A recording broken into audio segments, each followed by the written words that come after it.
We ask that you remain seated for the duration of the ceremony. Graduates, you are requested to please complete an exit survey. It was emailed to you. So to all graduates, your exit survey was emailed to you. You're asked to please complete it. The second thing that was also emailed to you was the alumni status update. So you're asked, graduates, to please complete the exit survey and equally your address going forward, your physical address for alumni data purposes. You are now Rhodes University alumni, for those of you who are no longer at the university. And as part of that network, we really would appreciate updated data. In the case of an emergency, in the unlikely case of an emergency, please see the exit points indicated to the far right and left of the hall. I ask that you remain calm. The ushers that you see standing at the various doors will usher you out of the venue in case of emergency. And the security and staff and security services who are also in clear uniform will also usher you to various spaces of gathering for safety purposes. Today is a beautiful day. Be present. Be present here today together. Many families have traveled very far to be here. Some of them have used their last monies to see this important moment. Siyathokoza. It is a great, great occasion. And so in no time, the procession will be coming. And I ask that you really, really celebrate the day. Graduates, before we start, this community of people has been a great support. You don't graduate by yourself.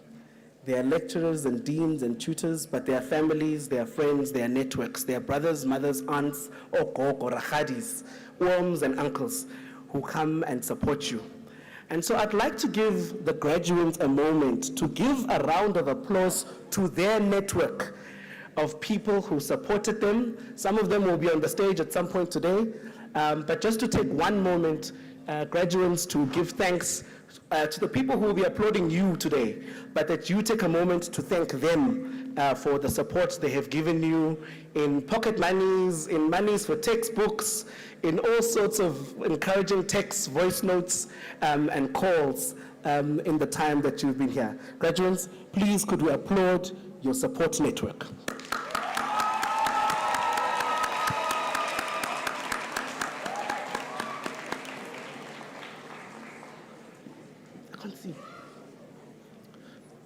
Ushers, please indicate to me when the procession is at the door. Please could we stand?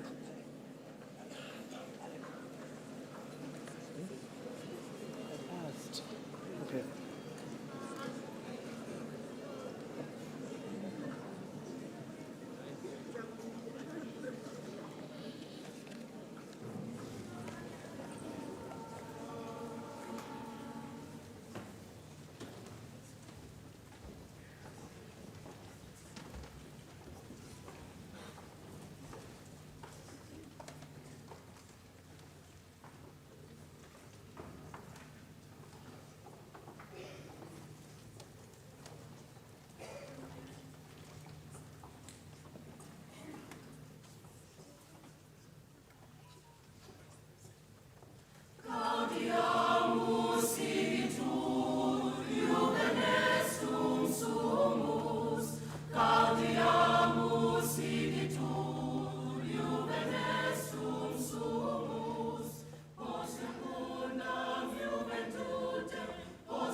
Viva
By virtue of the authority vested in me, I constitute this a congregation of Rhodes University.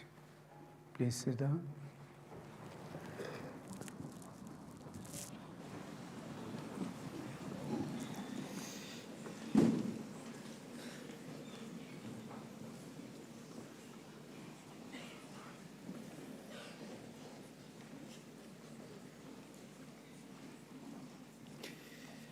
The Chancellor, the Honorable Judge Lexim Party, the Chairperson of the Rhodes University Council, Judge Gerald Bloom, and other members of our council, President of Convocation, Dr. Michelle Rhodes, our honorary graduate, Advocate Paul Pretorius, the University Public Orator, Professor Tom Martin, Deputy Vice-Chancellors, Deans, Acting Registrar, Heads of Academic Departments, and Directors of Administrative Staff Divisions, Academic and Support Staff colleagues, President and other members of the Student Representative Council, proud families, honored guests, and most importantly, our graduates. On behalf of our Chancellor, the University Council, and the entire Rhodes University community, I take great delight in offering a warm welcome to each one of you to our first of 6 autumn 2025 graduation ceremonies. We extend a very special welcome to the Auditor General of the Kingdom of Lesotho, Ms. Mabato Gail Makenete.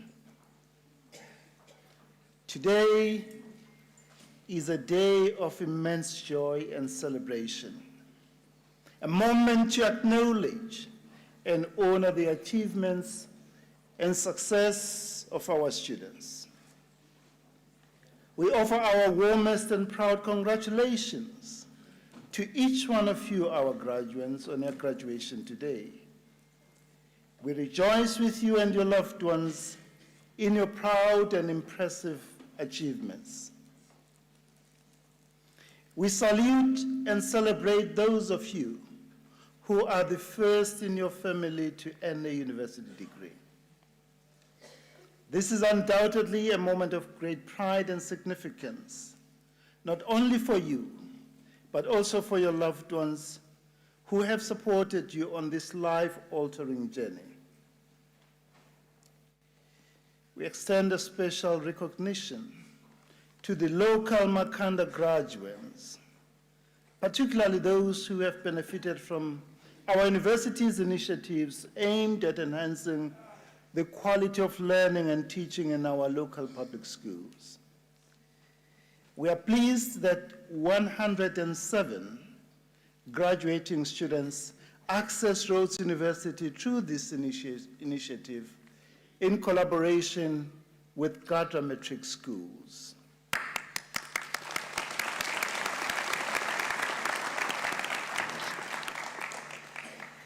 Their achievements serve as a testament to the fact that while talent is abundant and widespread, opportunities are not always equally accessible. However, when given the chance, young people consistently demonstrate their ability to rise to the occasion. Special acknowledgement goes to all current and former members of the Student Representative Council who are graduating this year. In the 6 ceremonies, 21 of these student leaders will be graduating.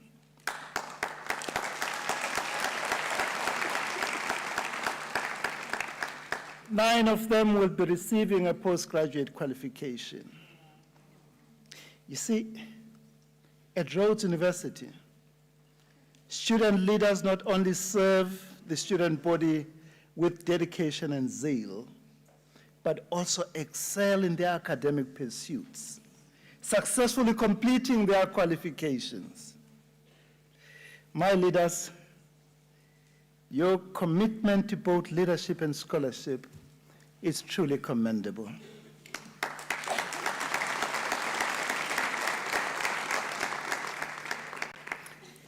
As we celebrate the achievements of the class of 2025, let us take a moment to honor and remember their friends and classmates who passed on during the course of their study, whose graduation ceremony this would have been. Though they are not with us in person, they remain in our hearts and will always cherish their memory. We remember in a special way the twin sister of one of our students who is graduating this morning.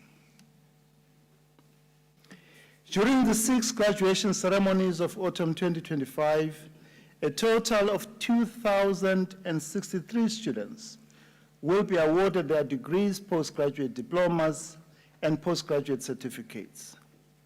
Of these, 1,317, or 64%, will receive undergraduate bachelor's degrees, while 746, or 36%, will receive postgraduate qualifications and awarded postgraduate diplomas and certificates. Among the 746 postgraduate qualifications recipients, 659 will be awarded postgraduate certificates, diplomas, and honors degrees. 57 will receive master's degrees, and 30 will be conferred doctoral degrees. In addition,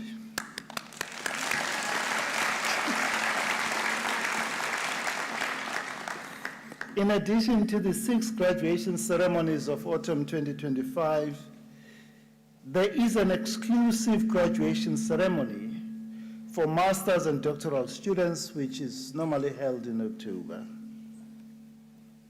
68% of the graduating students are female.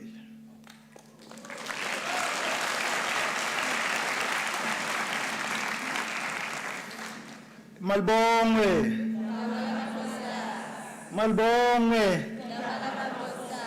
Igama lamakhosikazi. Maibong Imbogodo. And 8% are international students.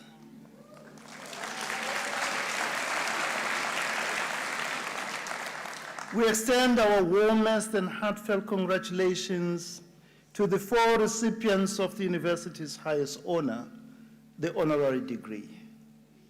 They are Advocate Paul Pretorius, SC, Professor Emeritus Kwesi Kwapra, Ms. Tizi Dangaremga, and Mrs. Eugenia Mbegeni.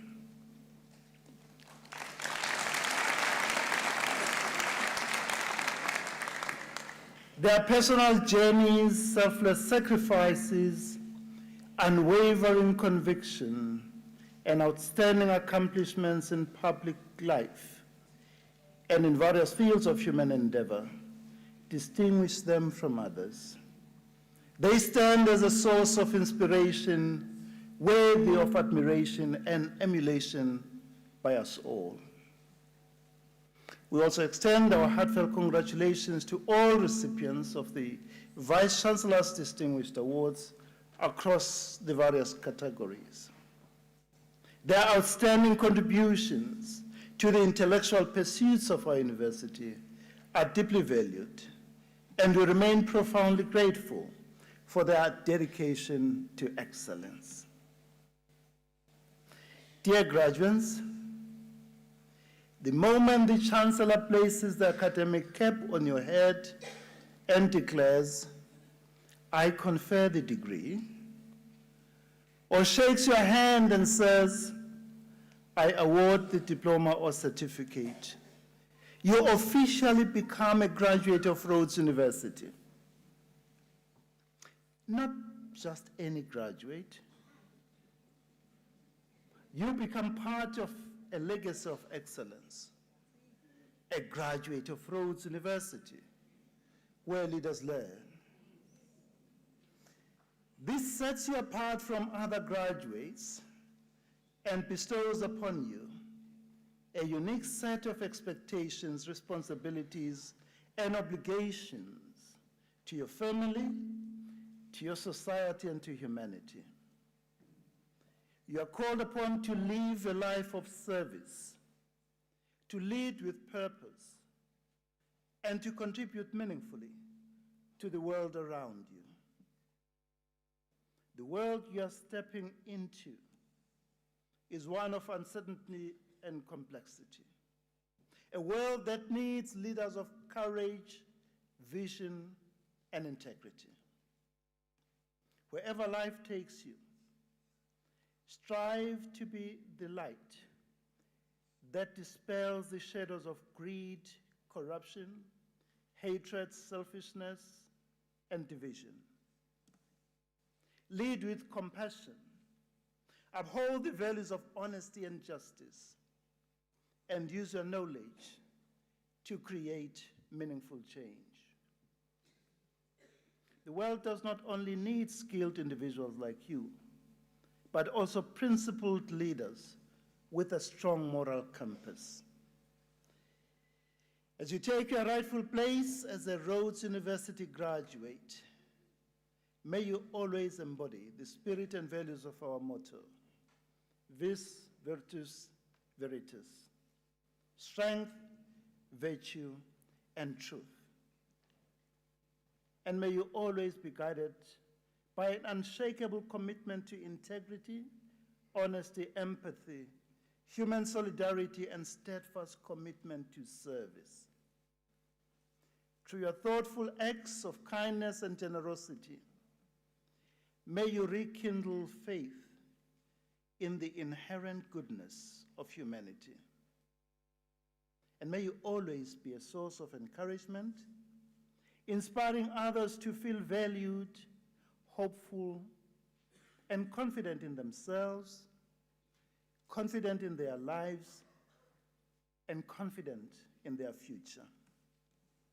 This morning, we proudly send you out as well-educated graduates of Rhodes University, equipped with the knowledge, skills, and competencies necessary to make a meaningful and positive impact on the world.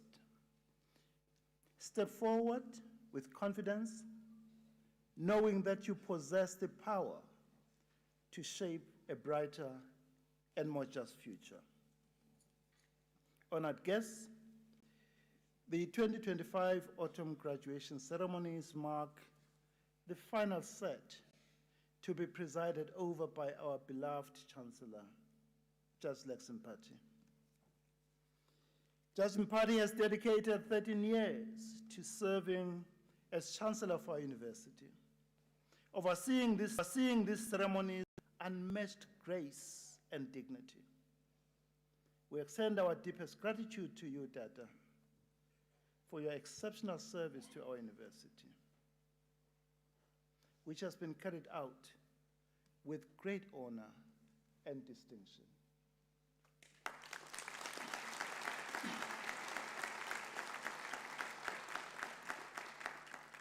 We also offer our heartfelt gratitude to Mama Mpati, who has been a constant and cherished presence at our graduation ceremonies and other significant events over the years. Her unwavering support and dedication have greatly enriched the university community.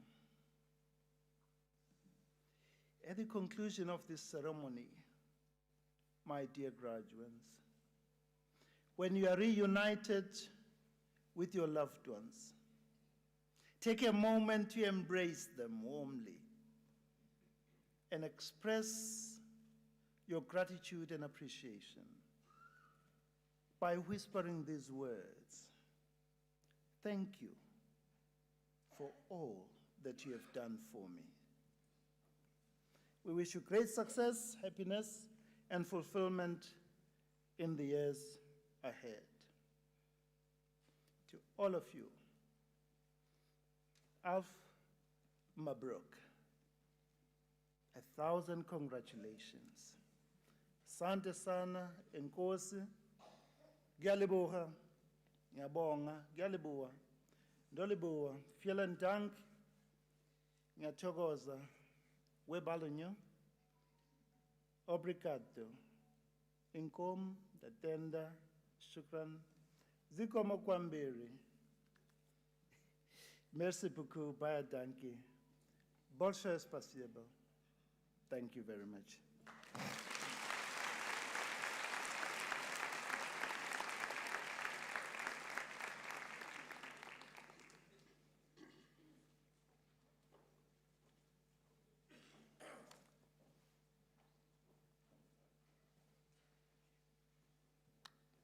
Good morning. A young Paul Pretorius was told by his father, Paul, "You have a choice of two career paths, engineering or law." Paul Pretorius chose the latter. Having matriculated as dux of his school, Marist Brothers College, Paul enrolled at the University of Natal, where he completed a Bachelor of Arts degree before beginning studies toward a Bachelor of Laws, and that started in 1970. From early in his university career, he became involved in the student politics at the University of Natal and indeed served as its SRC president in 1969-70. Paul was also an avid and apparently quite good rugby player, an amazing event took place in which his rugby talents and his student politics interest converged when he was involved in organising a rugby match between his SRC and the SRC of the Black Medical College, which was also attached to the university, and whose SRC president was our own Steve Biko. And there is in fact a photo in an archive that you can find which shows Steve Biko at the end of the line-out at this rugby match. Paul also tells me he got into quite a lot of trouble for having arranged this thing. In 1971, he became the deputy president, then in 72 and again in 73, the president of the National Union of South African Students, each full-time jobs that he had him based in Cape Town.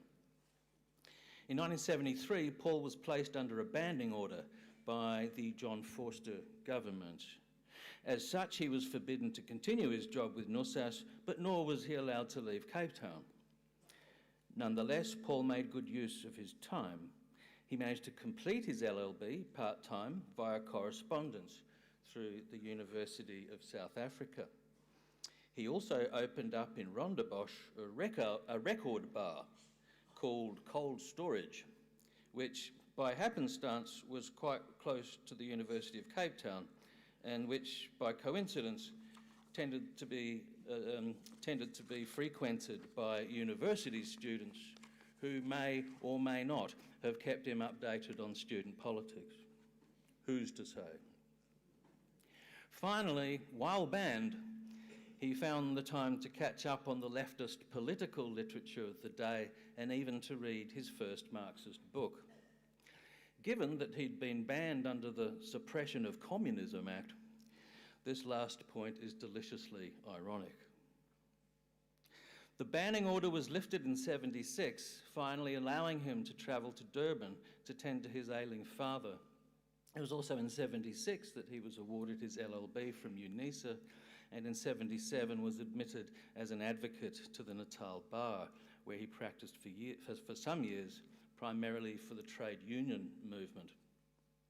From '81 to '86, he worked for the Legal Resources Centre in Johannesburg as an advocate, focusing on public interest law under the renowned Arthur Chaskelson.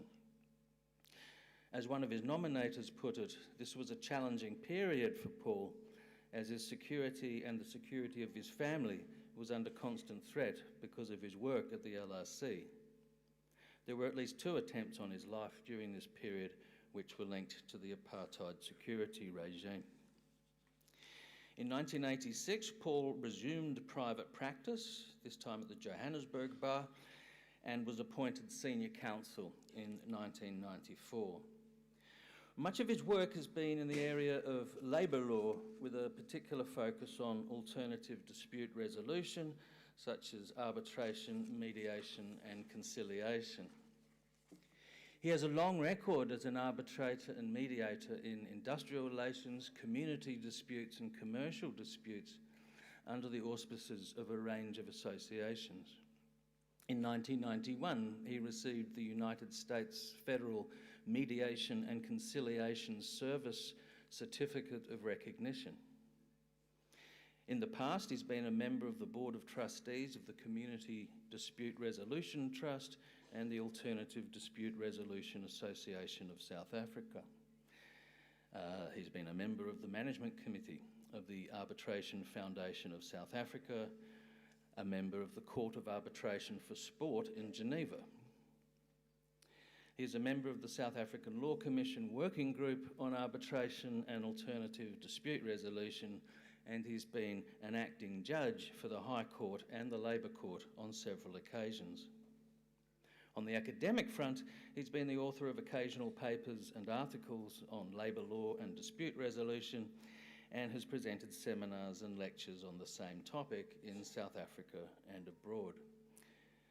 He is also the editor of a book, Dispute Resolution, which was published in 1993, but is now in its 13th reprint, which is an indication of the quality of that work.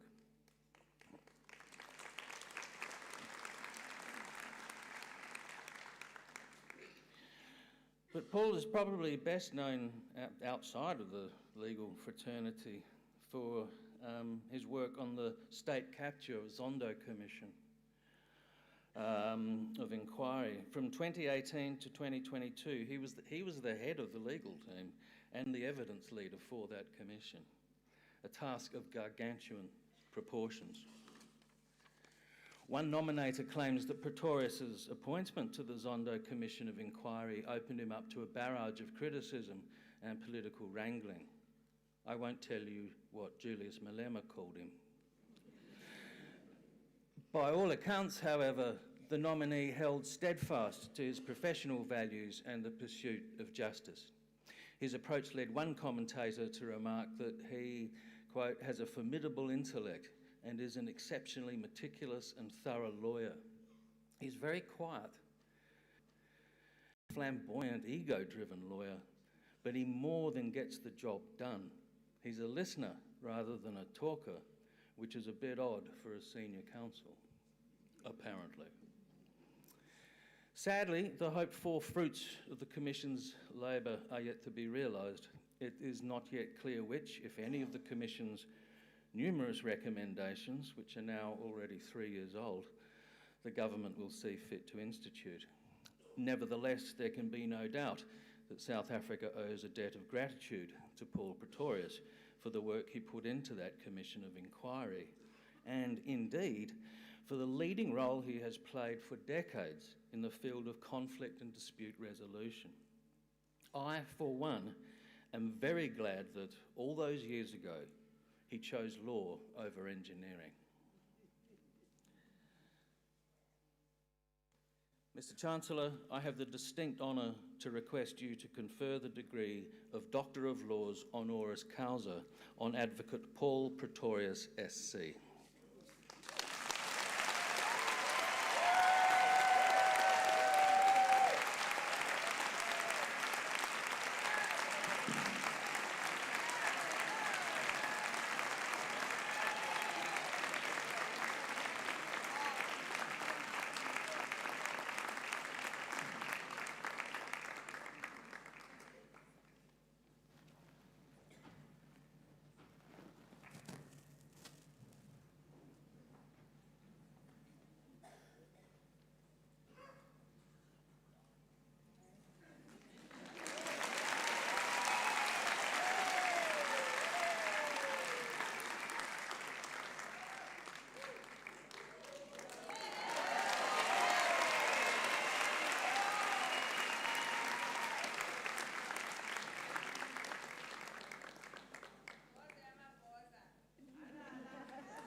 Phew. Chancellor, Justice Lex Mpati, Vice-Chancellor Professor Mapezela, Chairperson Judge Bloom, members of the Rhodes University Council, Deputy Vice-Chancellor Dr. Kweli Mzilikazi, Deputy Vice-Chancellor Professor Monopolo Mapezela, Public Orator Professor Tom Martin, thank you for your kind words.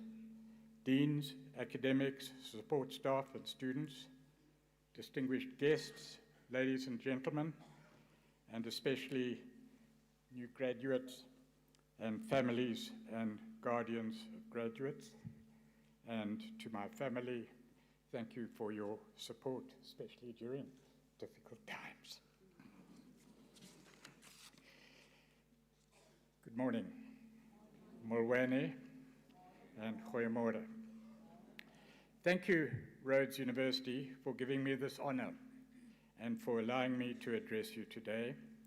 I must say, as you can see, I'm more than a little overwhelmed. My first recourse when thinking about what I should say to the gathering today was to read graduation speeches on the internet, often by celebrities. I'm afraid that effort bore little fruit. Their invariable theme was to give advice to graduating students on how to live their lives. And I don't feel qualified to do that. And in any event, you can Google this advice. But there's another reason for me not to lecture in that way. Our country is diverse. It's a country of many disparate communities, a country of rich, not so rich, poor, not so poor. This gathering, I'm sure, represents that diversity. You may have traveled a privileged road to your graduation. Personally, I regret that I initially took my own privilege for granted. Over time, I've become acutely aware of it. All, like millions of others, you you may have struggled directly with poverty, and as a result, you may have had to overcome the challenges of a less than perfect education system. But today, you're all here together as a community, each having traveled your unique path. Congratulations.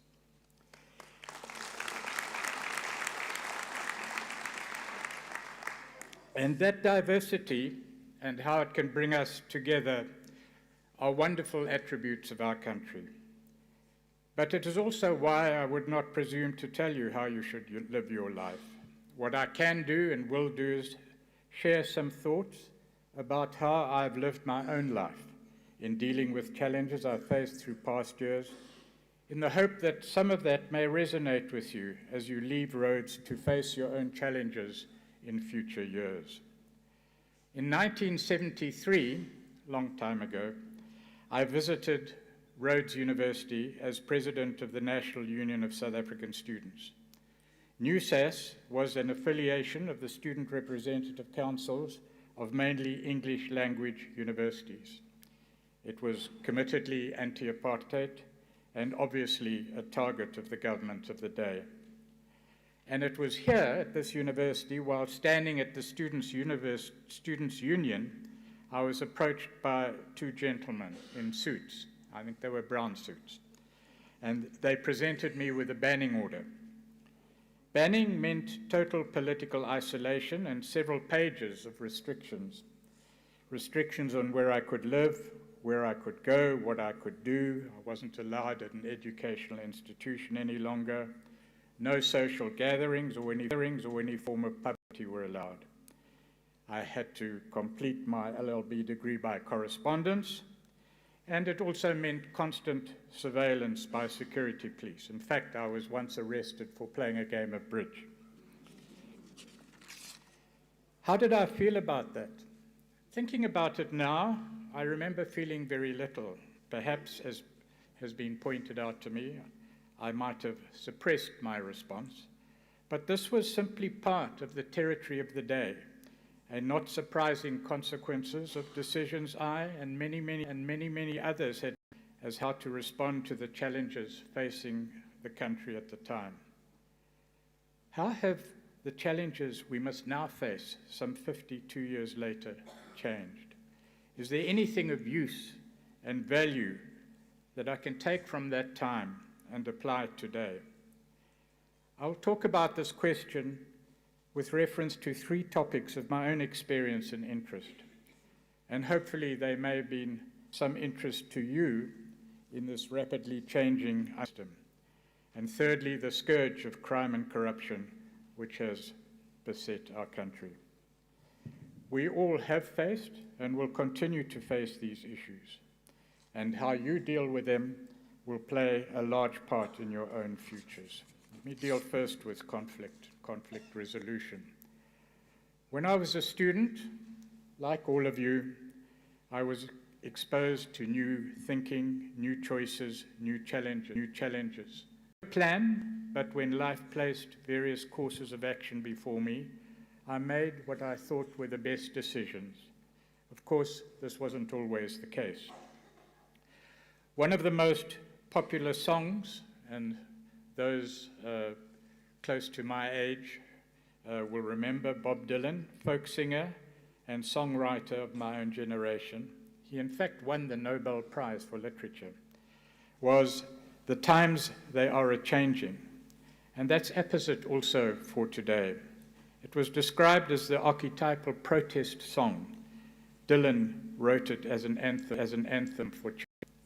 Internationally, especially in Europe, the United Kingdom, and the United States, widespread student protests were taking place. The progressive student movement in South Africa, however, focused mainly on local issues in opposition to apartheid, and my own involvement in that was the reason for my banning. Internationally, the world was tense, not unlike today. The Soviet Union and the United States of America had become involved in what had become known as the Cold War. And you may have heard of the Cuban Missile Crisis and that epic standoff between Kennedy, and Khrushchev. Khrushchev, at the time, in a letter to Kennedy, wrote the following: "Mr. President, we and you ought not now to pull on the ends of the rope in which you have tied the knot of war, because the more the two of us pull, the tighter the knot will be tied. Let us not only relax the forces pulling on the ends of the rope, let us take measures to untie that knot. We are ready for this." On the part of the US, Kennedy and the leadership of the USA played its own role, both in facing off the Soviet threat and in moving toward a non-violent resolution of the Cuban crisis. And thankfully, a nuclear war was avoided. What are we then faced with today? The present is, I'm not enthusiastic to say, perhaps not so different a time. We live now in an increasingly troubled world, facing a fundamental and unsettling realignment in global politics. There are violent military conflicts across the globe, and potential further conflicts loom. The security and hope that negotiated multilateralism and rules-based international politics offer the world is in jeopardy. We face the very real threat of the climate crisis, no longer merely climate change, and we should also not underestimate the challenges that rapidly evolving artificial intelligence will continue to present. Last year, and I stress last year because that is important, Yuval Harari, author of Sapiens and Nexus, authored an article entitled "How to Prevent a New Age of Imperialism." He wrote it before Trump expressed his aims to annex or occupy Canada, Greenland, Gaza, and the Panama Canal, not to mention Ukraine's minerals.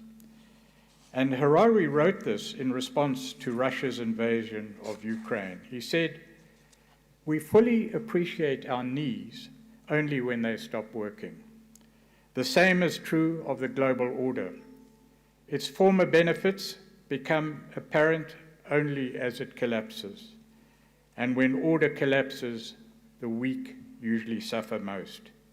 If peace cannot be restored and the international rules-based order continues to unravel, the catastrophic results will be felt globally. Whenever international rules become meaningless, countries naturally seek safety in armaments and military alliances." How true was that prediction? Unfortunately, the increase in military budgets comes at the expense of society's weakest members, as money is diverted from schools and clinics to tanks and missiles. Military alliances, too, tend to widen inequality. And as tensions between the militarized blocs increase, chances grow that a small spark in a remote corner of the world will ignite a global conflagration. Since alliances rely on credibility, even a minor challenge in an insignificant location can become a cause for a third world war. And he remarked then, last year, this situation is now potentially worse than it was in 1939 or 1965. Today, the United States, arguably the world's most powerful democracy, is growling with territorial ambition. Not unlike Germany before the Second World War, which in 1938 was relatively politely telling the European nations of its intentions regarding the Sudetenland. China, Russia, countries in the Middle East and Africa have made clear their own ambitions and intentions to expand their territories and power. And although Harari wrote his article before the recent escalation in the rhetoric of world conflict, his conclusion is now even more apposite. Unless decisive action is taken by world leaders, it seems that the era of dialogue will be over and a new era of unlimited war will be upon us. Hopefully, present dialogue, however stuttering, may yet yield a just and lasting outcome. So we live in a dangerous and deeply polarized world. To state the obvious, deaths of civilians, soldiers, young people like yourselves is the least justifiable response to conflict. There must be another way. So what can we as individuals do? Firstly, and crucially, we can continue to develop the language and practice of reconciliation and conflict resolution. It has served us in South Africa in the past and will continue to serve us as we face the challenges that are to come. My own experience has convinced me of this. And despite my career in law, which is largely adversarial, or perhaps because of it, I developed a keen interest in the promotion of appropriate forms of dispute resolution. I became involved in the establishment and management of several entities in this field. I am now a committed proponent of principled negotiation and dispute resolution. And I accept, of course, that not every dispute can be negotiated, mediated, or settled.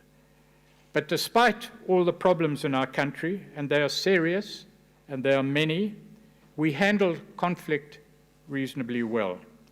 There are, of course, notable exceptions, and there will continue to be. But generally, we have in the past been able to negotiate our disagreements successfully and peacefully to settled outcomes. 1994 and the transition to a constitutional democracy is perhaps our best example. It has become part of our culture and tradition, and let us continue to do so. I believe there's no other way. Second, we can be independent, but critical at the same time. We don't always have to take sides, but we do have to inform ourselves of the issues, and we must be aware. Truth, accuracy, clarity, free of the distortion of bias are indispensable. Contrast that with much of the rhetoric of social media.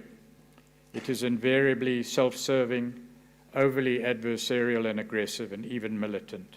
And this worsens polarization, offering little hope itself of negotiated outcomes.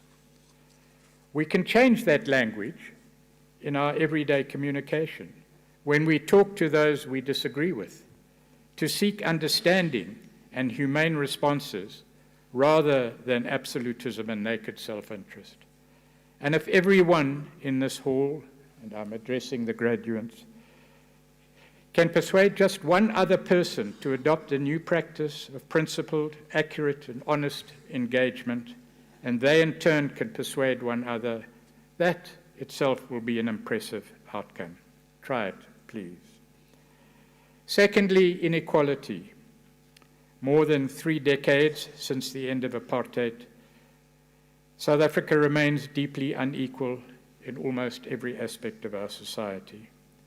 And this inequality is probably the most serious challenge our country faces. I remember a student protest against apartheid education that took place on the cathedral steps in Cape Town in 1972. Public education was a serious problem then and remains so today, albeit in a different way. Inequality in education is cruel and unusual, and that inequality will have lasting consequences into adulthood and for our economy. The conditions in many of our public schools, not all, but many, and the quality of education offered there are quite frankly abysmal and inexcusable. Silence and indifference to inequality, hardship, and suffering is not an acceptable response. Indifference is always a friend of the enemy, for it benefits the aggressor, never the victim. We can and we must be aware, be empathic, and if we have the space, do something. We don't have to look far. I have started an NGO to deal with some problems in the public education field. My son Sam works for an education NGO not far from here. My daughter, I must add, is devoted to dealing with the climate crisis. May I also very humbly commend Rhodes for what it is doing in the field of public school education. Thirdly, corruption. The third topic that I headlined and where I spent 4 stressful years investigating and leading evidence under the former Chief Justice Zondo is corruption. Corruption is destroying our society.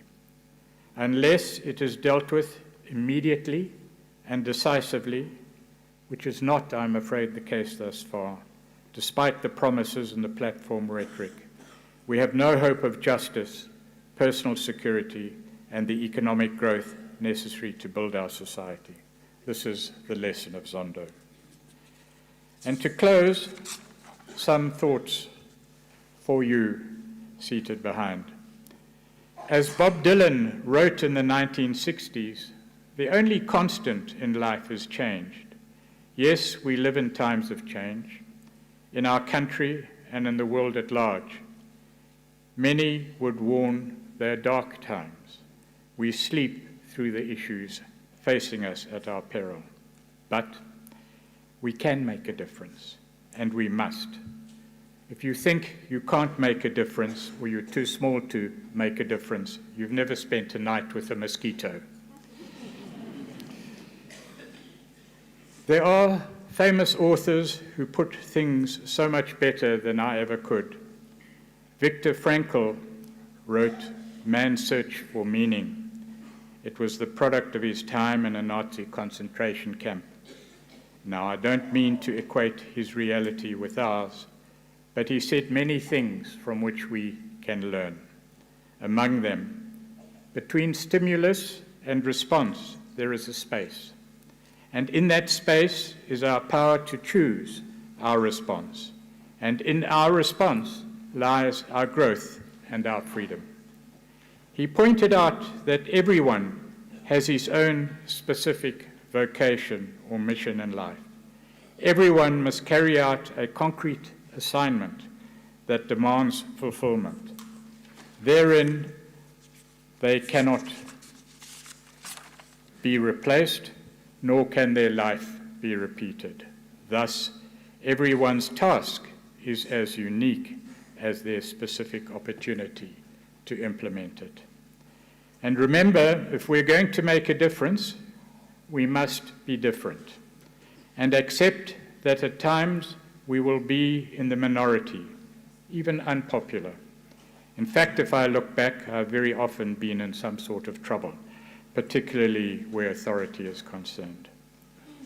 So, here's to the joy and satisfaction of a life of activism. And to you all, congratulations once more. May your lives and careers be happy and successful, and importantly, unique and special. Thank you.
Mr. Chancellor, I have the honor to request you to confer the degree of Bachelor of Pharmacy on the following candidates.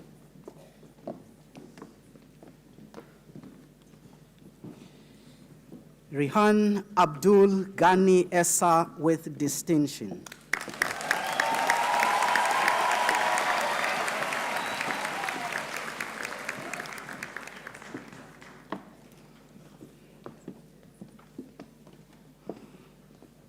Deborah Marvelous Akintola with distinction.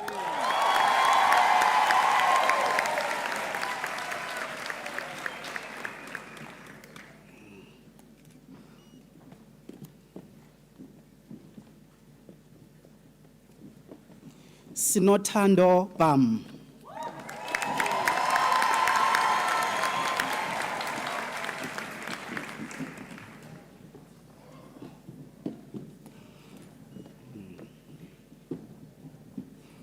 Tyler Bovey with distinction.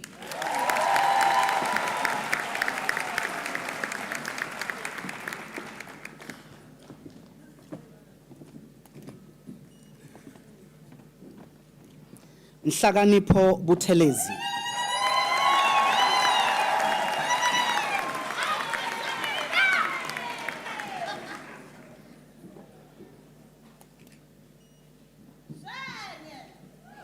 Hefzipha Delight Chakaneta with distinction.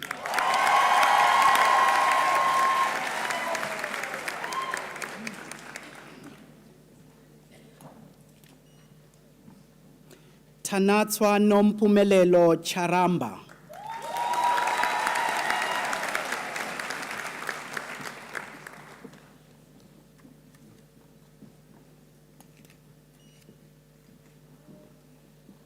Chido Kimberly Chatikobo.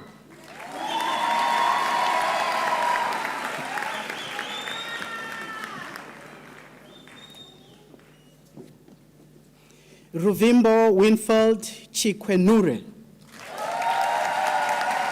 Chikwenjere.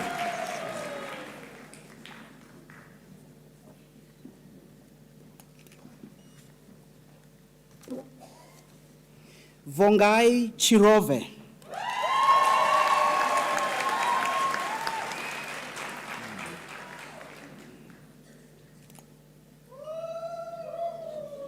Ngobi Dlamini.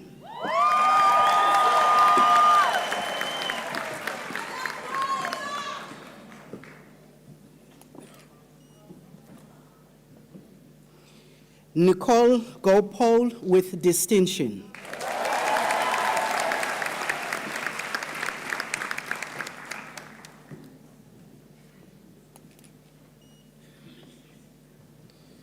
Mncedisi Perfect Gwebu.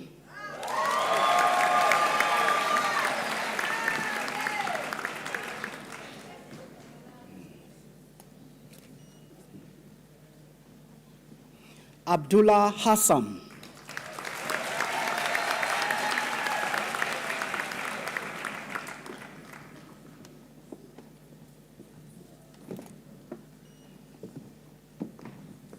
Sisigelelwe Rebecca Hlangomva.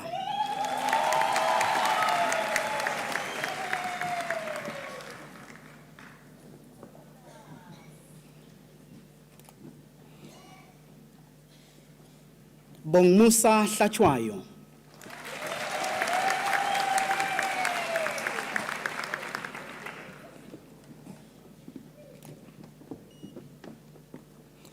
Simbarashe Champion Hwata with distinction.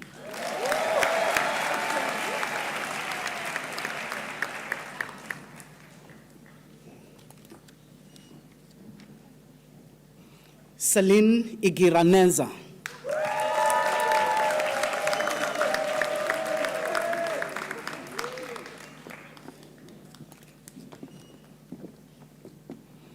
Jane Kabura.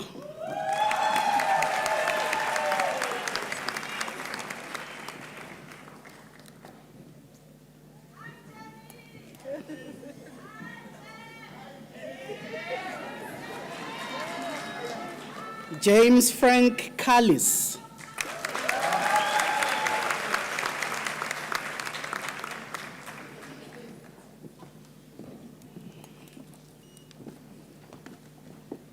Solomon Rashid Kanshum.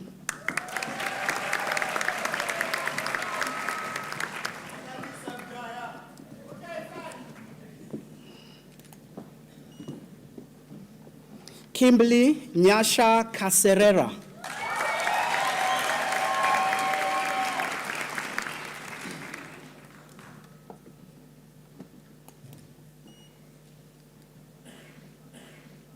Nkosizwile Kula Sande Meli Kumalo.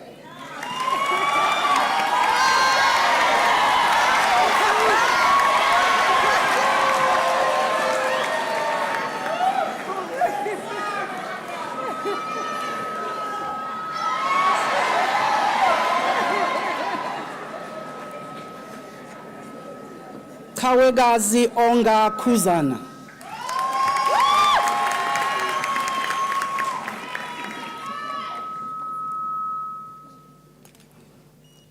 Siolise Nangamso Kongwane.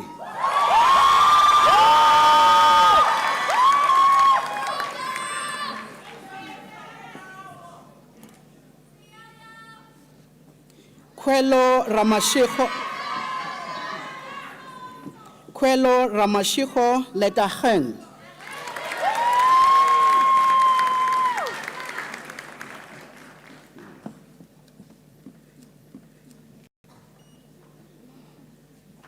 Lehlohonolo Mabocha.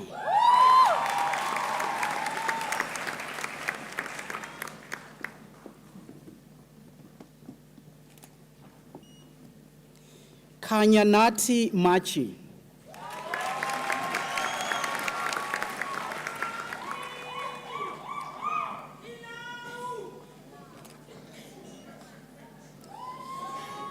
Prudence Machpiane.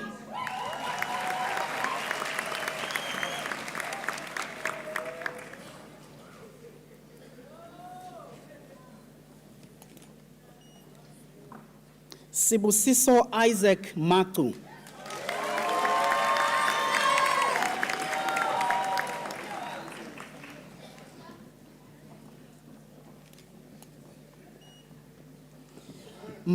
Matabo Violet Madia.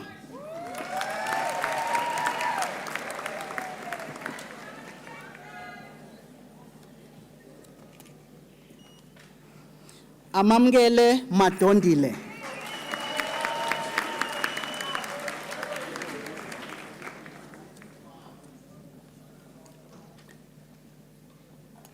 Kudagwashe Maguwu.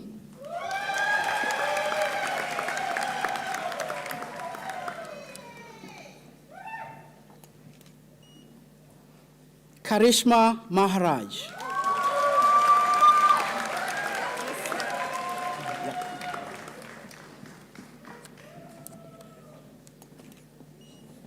Yusra Mohammed with distinction.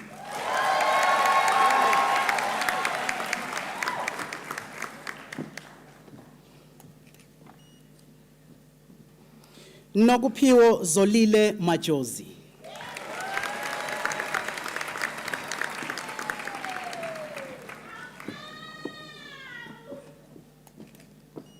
Dibuseng Patricia Makoba.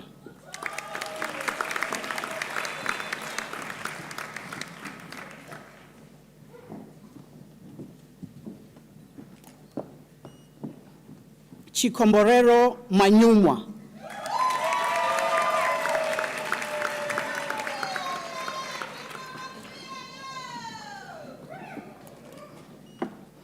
Kalantha Maposa.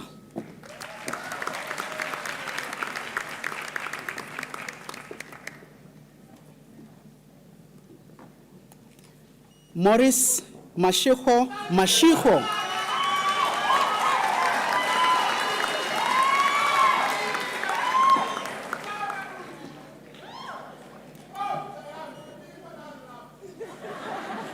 Tabo Mashwane.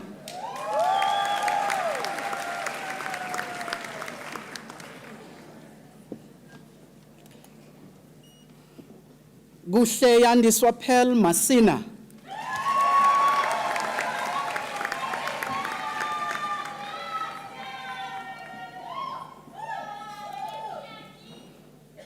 Onako Matebese.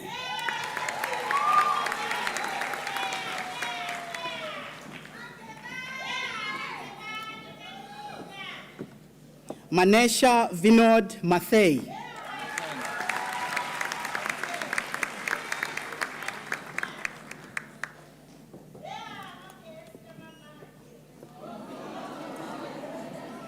Nonhlanhla Mazibu.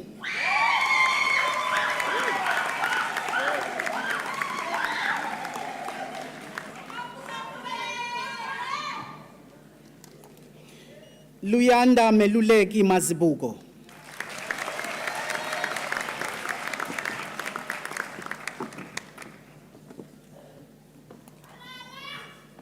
Lindokuhle Emi Mbaleki.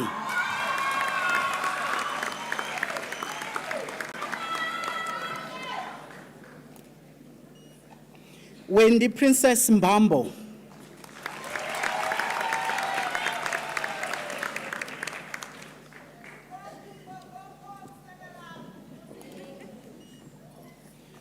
Makomborero Mbedzi.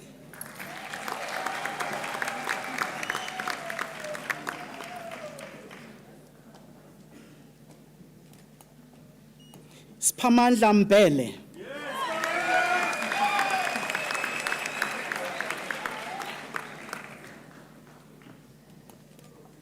Snethemba Philiswa Mbogazi.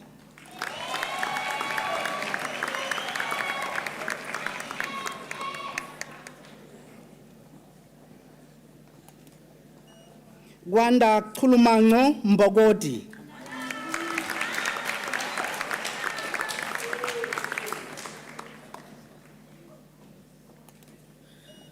Zikhona Mbogoma.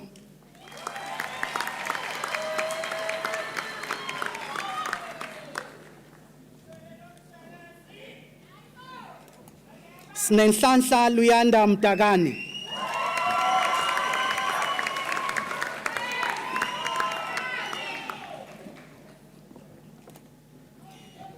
Nompumelelo Ingrid Mdluli.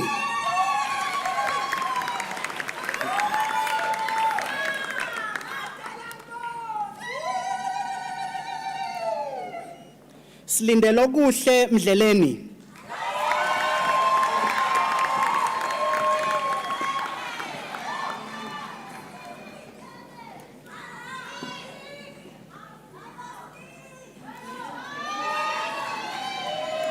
Nomfundo Petunia Mhlongo with distinction.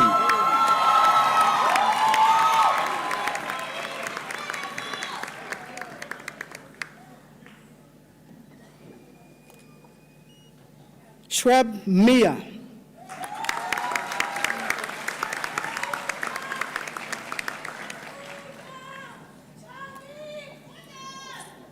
Pelisa Mnini.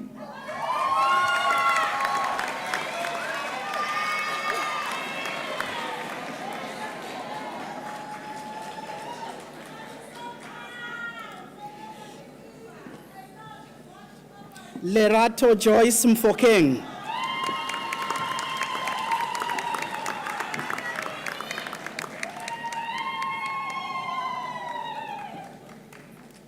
Kamohelo Precious Molepo.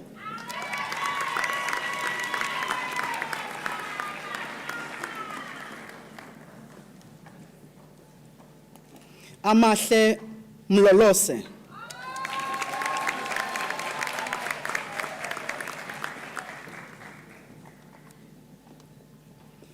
Refilwe Kamohelo Morafo.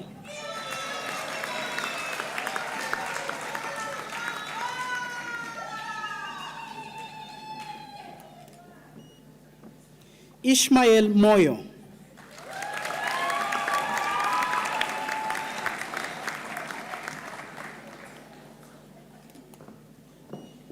Luko Mpafa.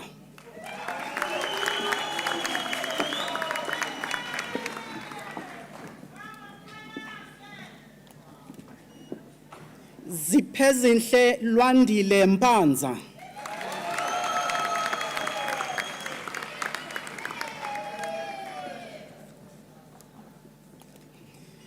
Sphokazi Mrara.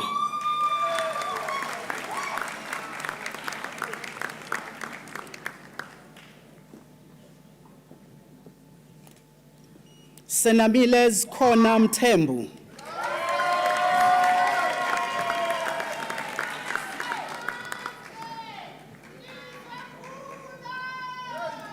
Sphephile Mthembu.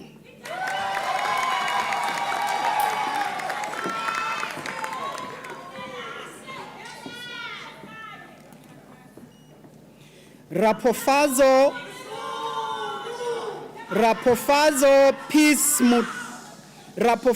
Peace Mutamba with distinction.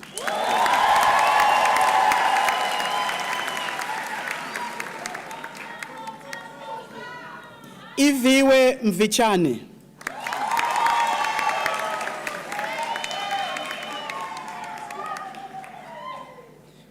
Mishali Nene.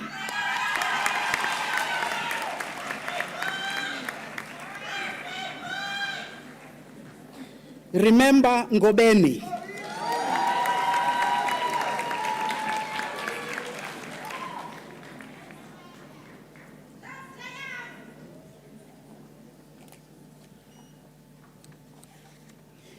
Phumzile Ntombinkulu Ngubo.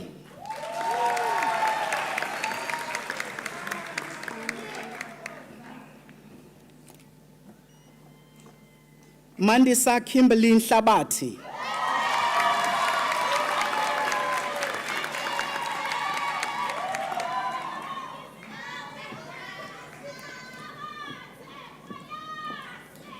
Zimkhitha Njiva.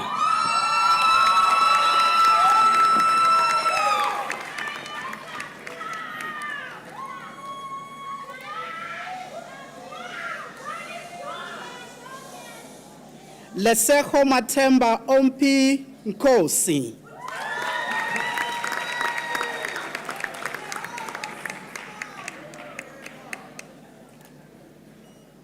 Nicholas Innocent Nkosi.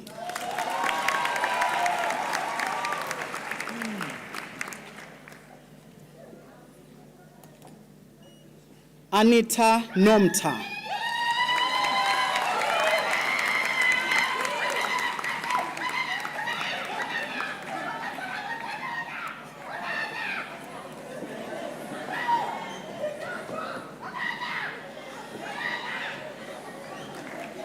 Azakole Nongalo.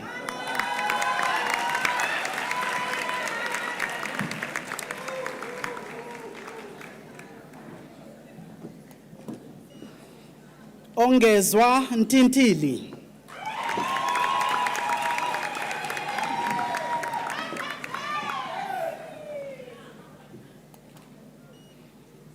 Ntando yenkosi Khethiwe Angeline Ntuli.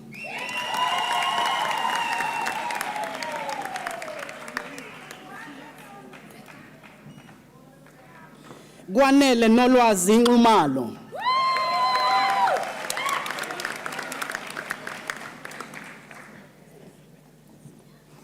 Faith Nonhlanhla Nzima.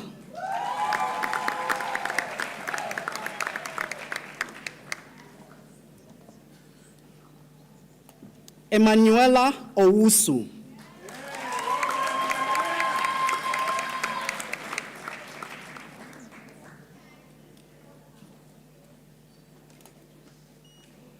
Tinerudo Piri.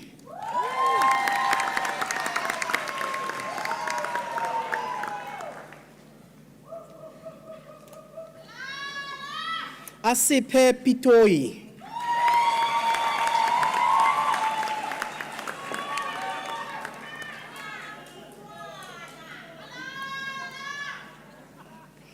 Unenceba Phelqwane.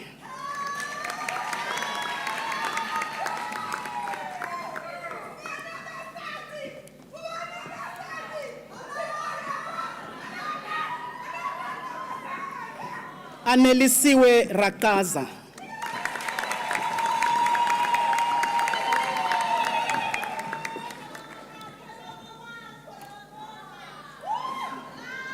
Valentine Matulo Rampora.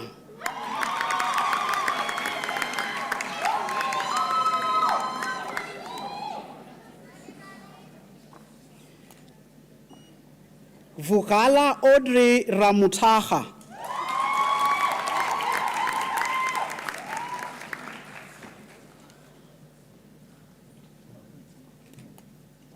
Chantal Robertson.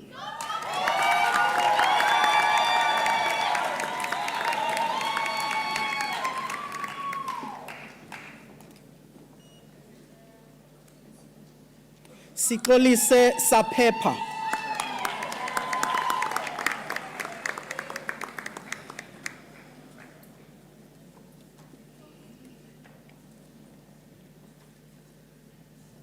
Malashe Mili Sebola.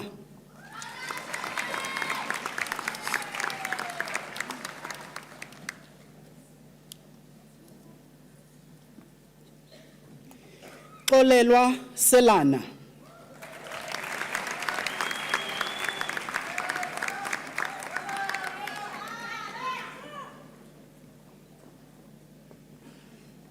Piliswa Shezi.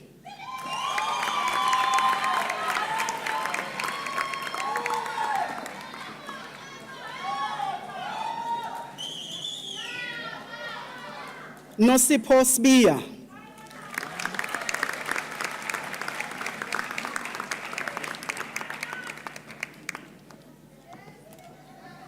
Olwethu Sifingo.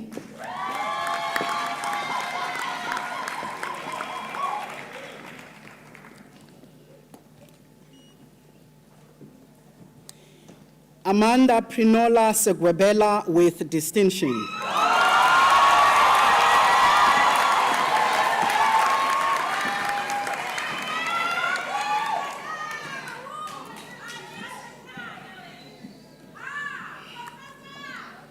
Ayabonga Sihele.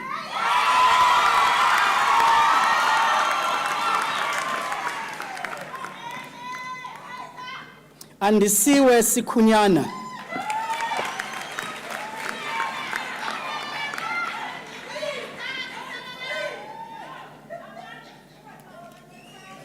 Siyabonga Nios Kosana.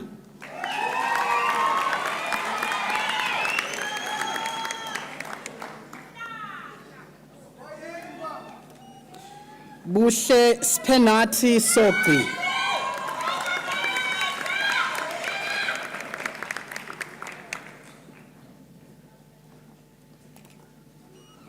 Melody Taderera.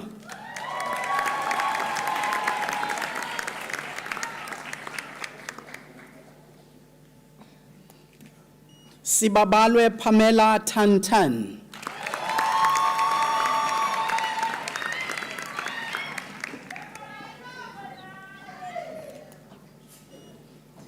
Zahar Varashia.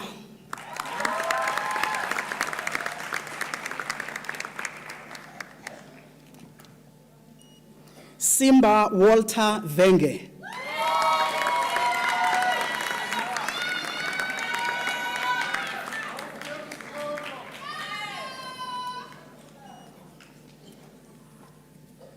Angel Tobegile Namsile Vilagazi.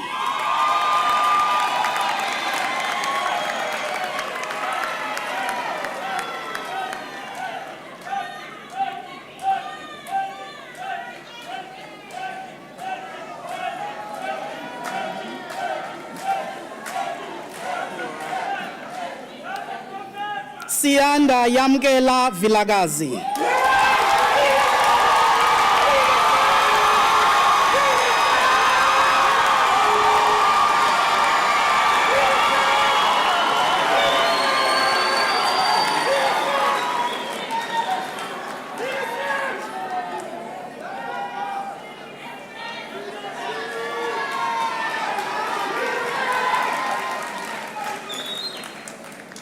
Sinoyolo Zihlangu.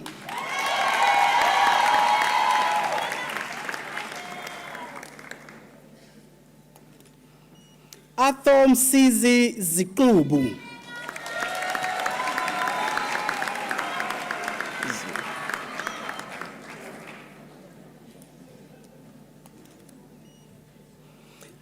Asandisiwe amakhosazana sanelisiwe Zulu.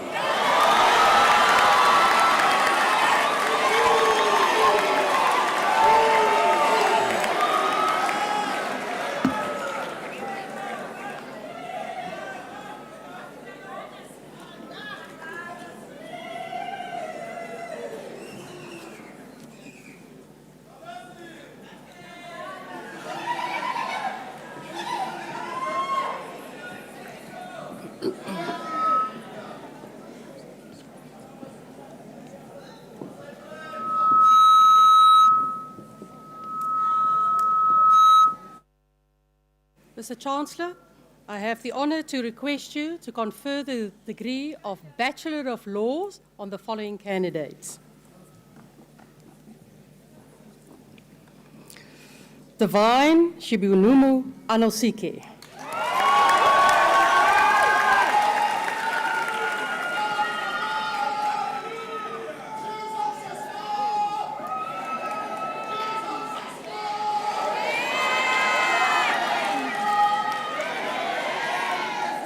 Finchwalo Hope Baloy.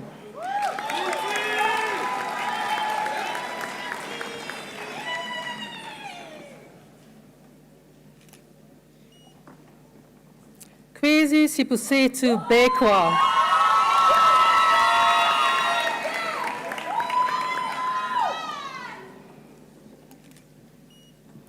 Talia Atule Bentele.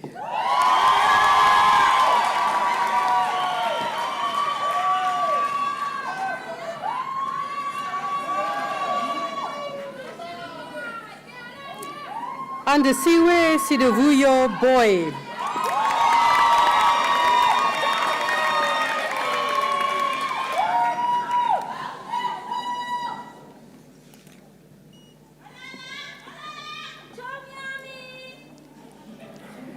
Nhlonipo Buthelezi.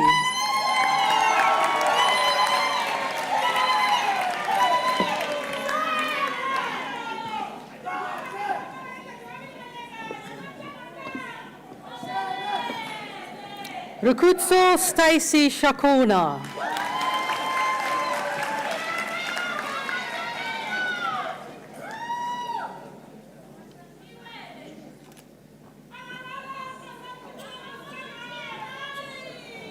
Delia Ropufatso Chingwende.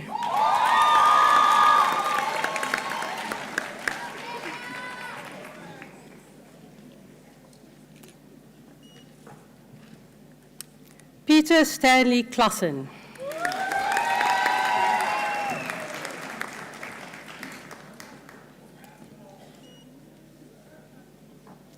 Patience Dube.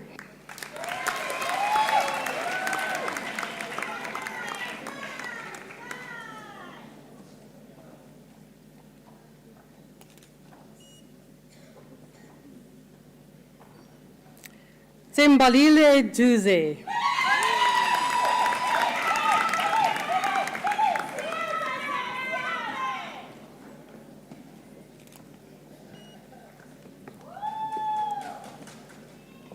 Megan Goliath.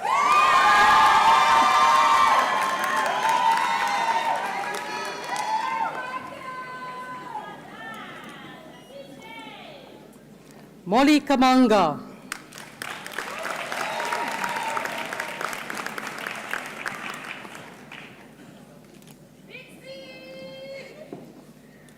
Paraitso Kamanga.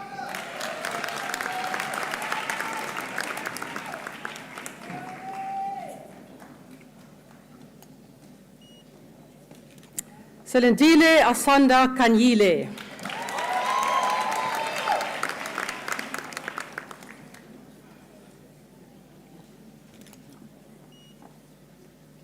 Shlengiwe Princess Kumalo.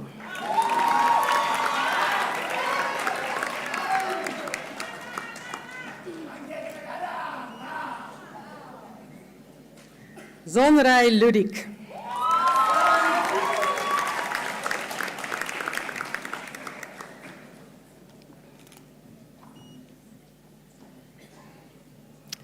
Emily Badalabana.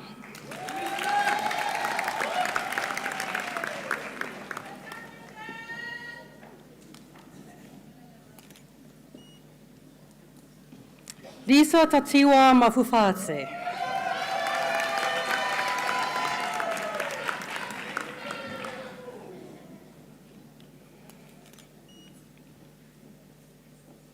Kaugelo Puti Evelyn Mashlake.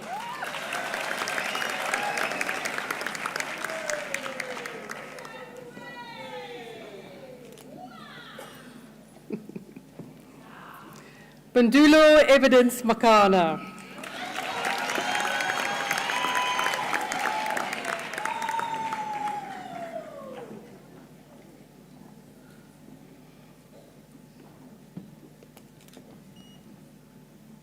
Hilda Anesu Manase.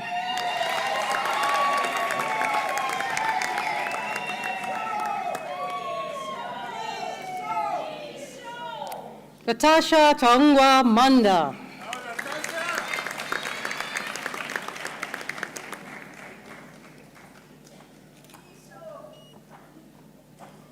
Tavani Harriet Mapengo.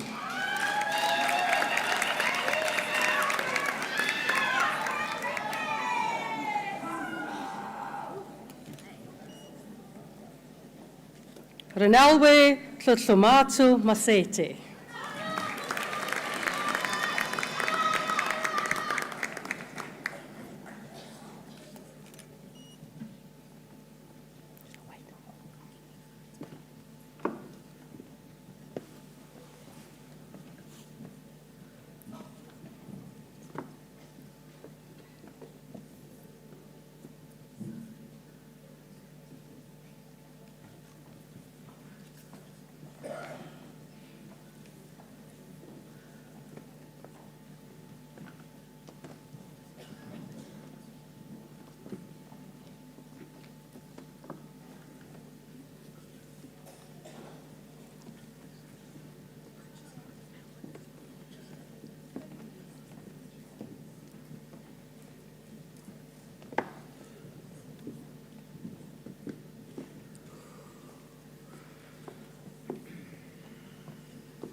Nobesutu Mkandla.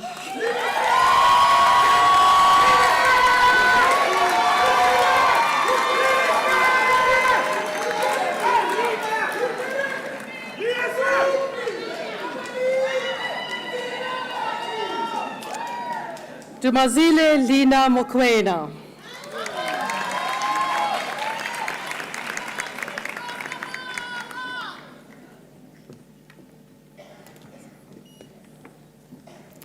Damien Junior Morrow.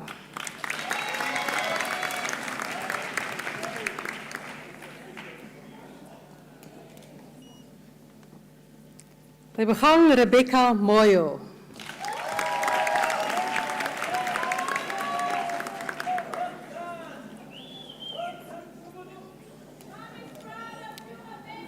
Letabo Sam Junior Moyo.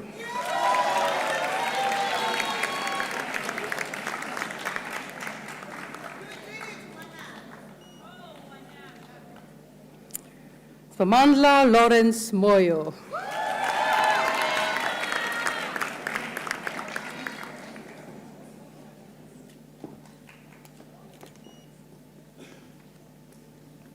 Sisasenkosi Moyo.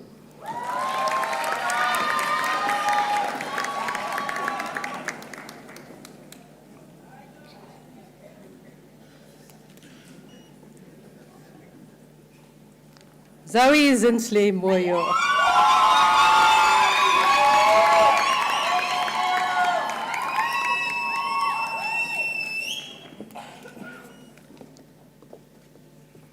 Bonganing Shlanshlam Pande.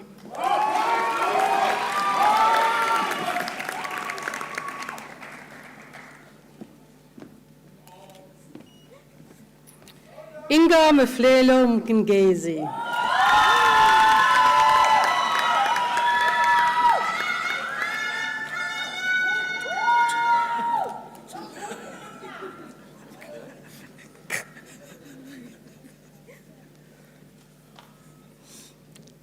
Selina Bokang Matidaba Mtuti.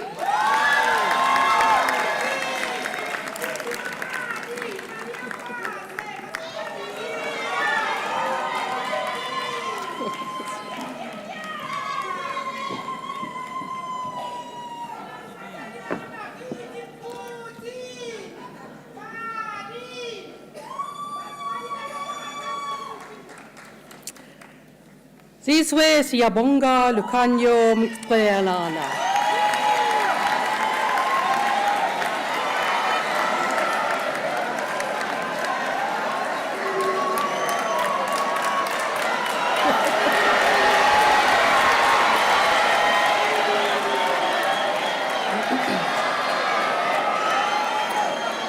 Hope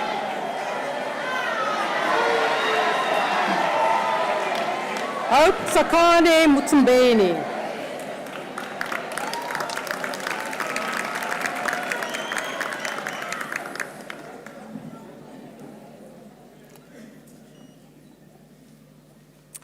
Valentine Panashe Mutsamiri.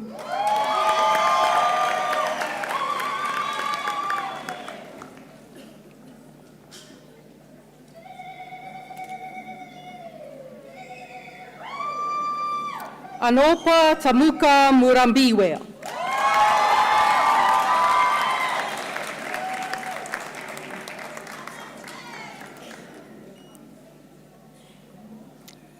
Washington Mutaringe.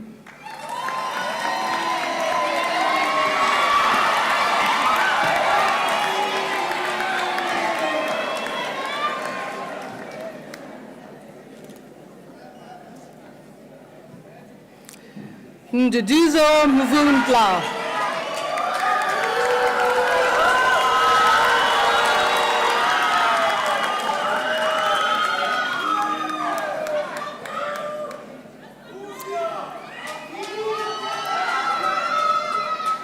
Uyama Chwenga Masiyudume with distinction.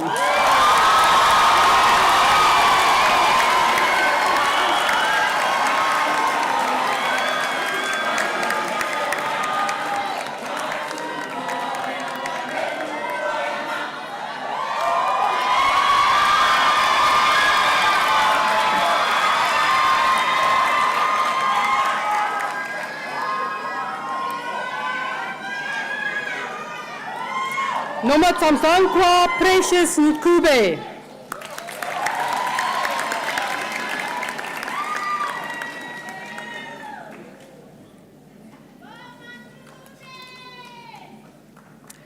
Seletemba Amanda Ntlovo.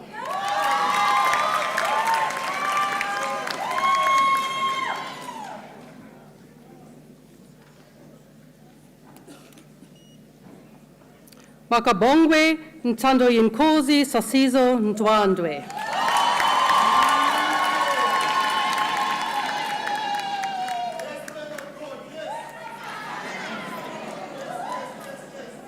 Pumalele Nkobile Nene.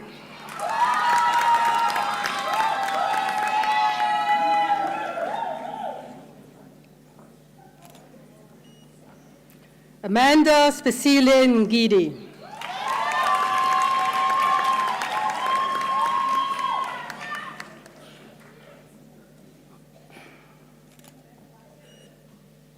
Sepang Debbie Nkosi.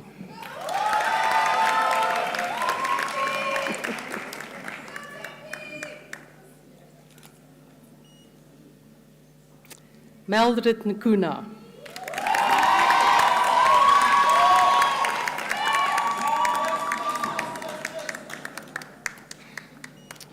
Simamkele Nwakwa.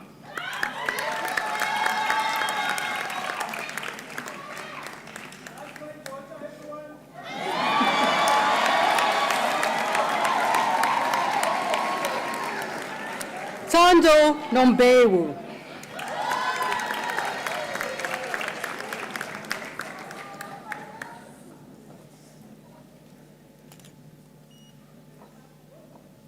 Letsabu Joy Ntatamala.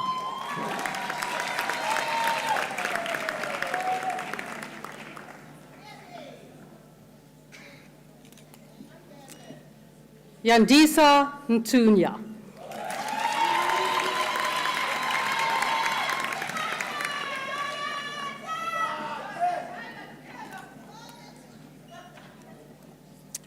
Amangile Busesiwe Ntriba.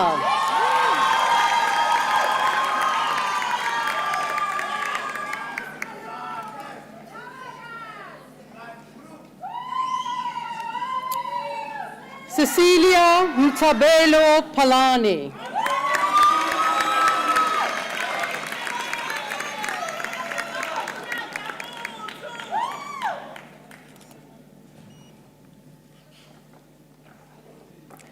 Yanelisa Rala.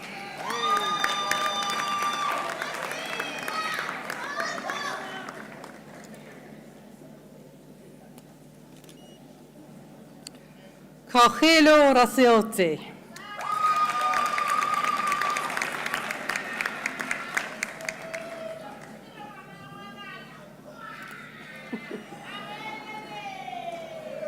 Simpiwe Jabulo Sabelo.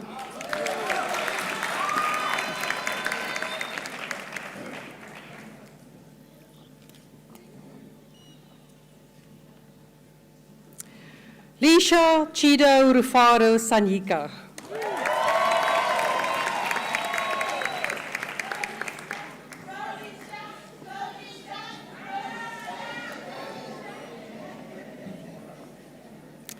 Anesiwe Bukeka Fezukule Shabalala.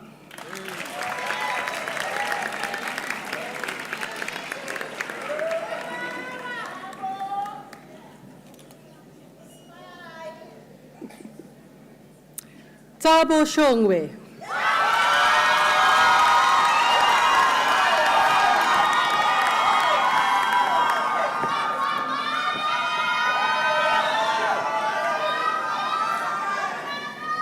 Novelo Puelo Susha.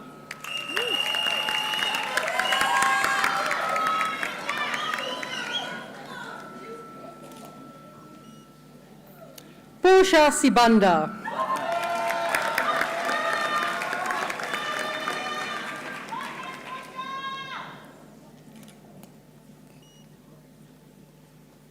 Oratile Maloku Tsansa.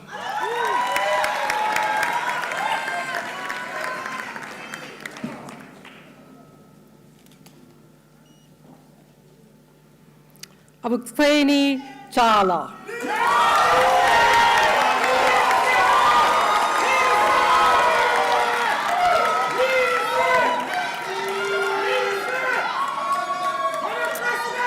Luca Williams.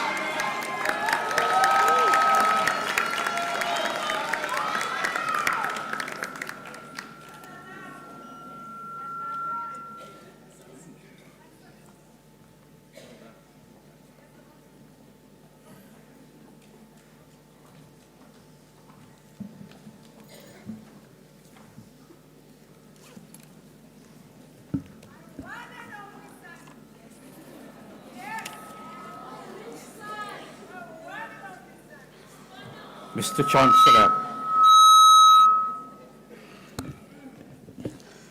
Mr. Chancellor, I have the honour to request you to confer the degree of Bachelor of Commerce Honours on the following candidates. Darren Lindsay Bosch in Management.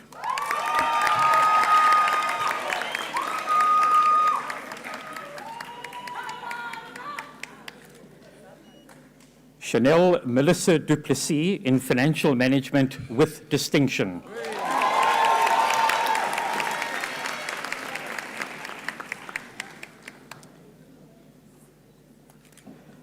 Kamva Lwandile Dudumashe in Information Systems.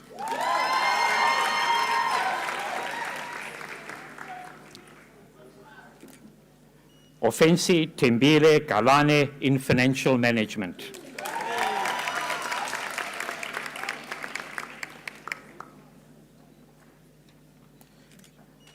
Rina Glodina Galani in Information Systems with Distinction.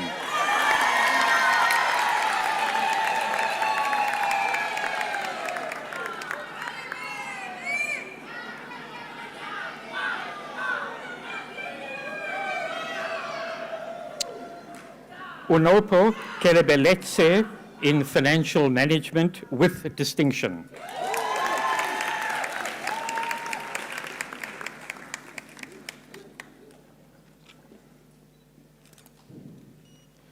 Ludwe Kufa in Economics with Distinction.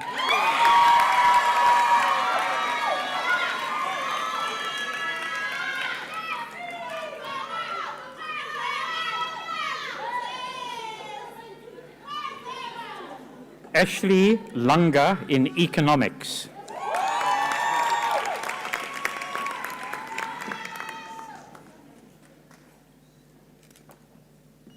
Bulelwa Sonto Tandazo Lukele in Information Systems.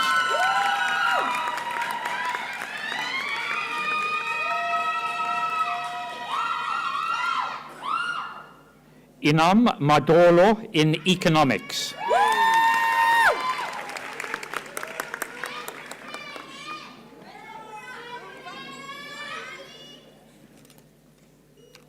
Mbali Salizwa Mafuya in Economics with distinction.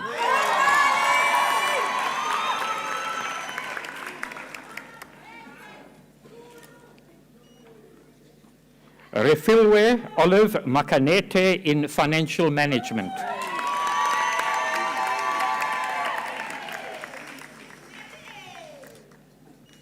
Sinalo Makonya in Information Systems.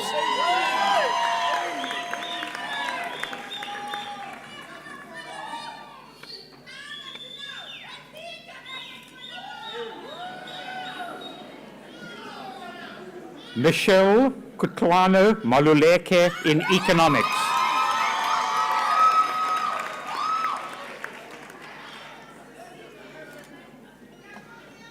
Yolanda Mapanga in Financial Management.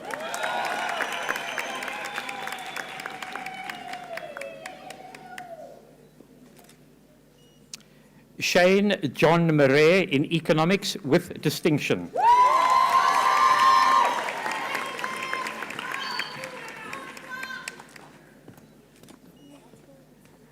Mpumelelo Monwabisi Matonsi in Information Systems.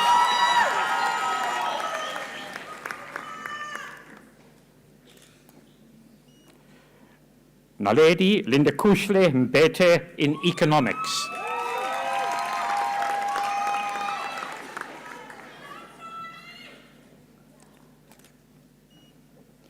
Sivuyisiwe Mshlekwa in Economics with distinction.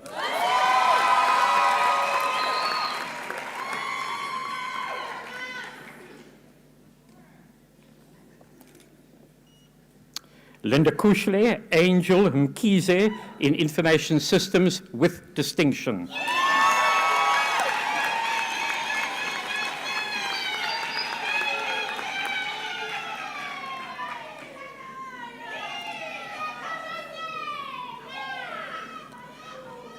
Ontatile Mokwena in Information Systems.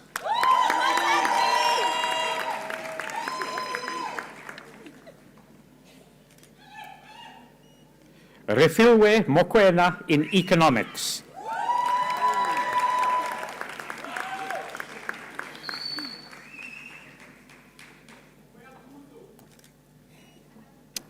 Mishlali Sipo Esishle Mbalentle Mpotulo in Economics.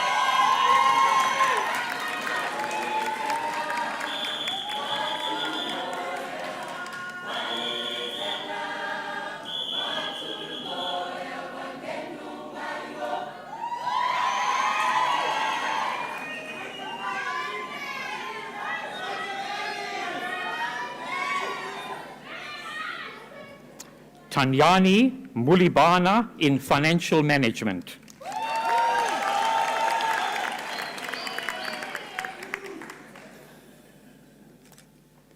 William Bill Hubert Mula in Economics.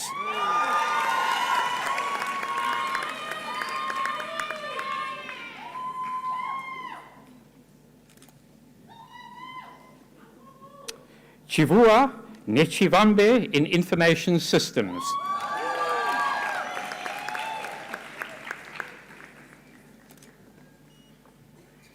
Linamandla Nojoi in Management.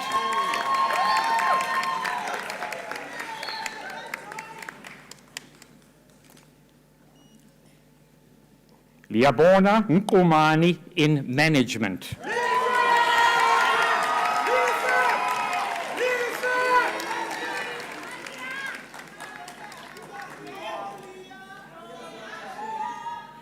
Ejiro Praise Odume in Information Systems with distinction.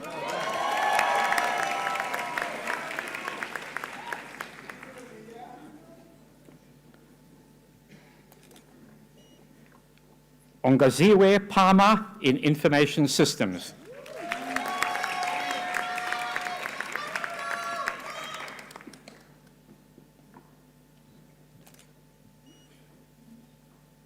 Hunadi Malebo Ramapadi in Information Systems.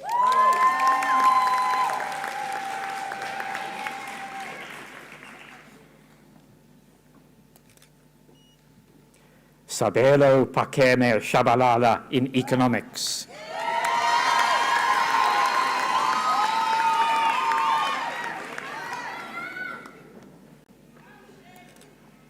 Lindiwe Sibia in Information Systems.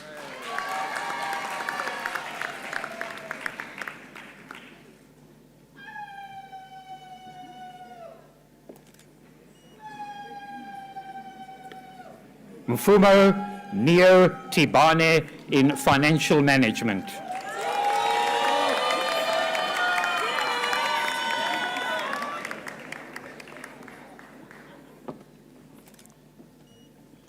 Tatum Claire Titus in Information Systems.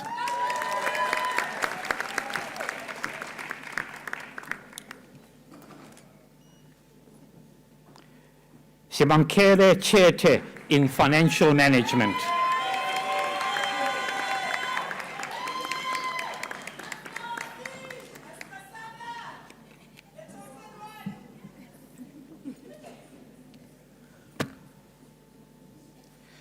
Mr. Chancellor, I have the honour to request you to confer the degree of Bachelor of Economics Honours on the following candidates. Kara Dube in Management.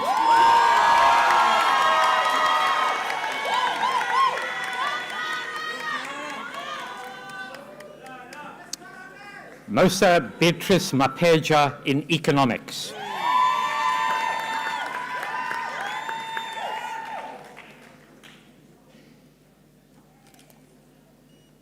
Faith Mbali in Economics.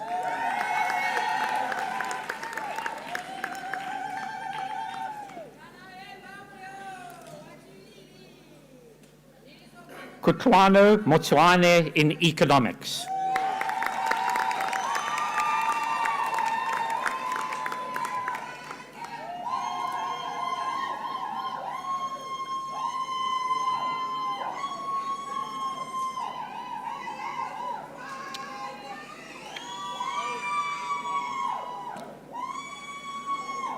Lusanda Mpedi in Economics.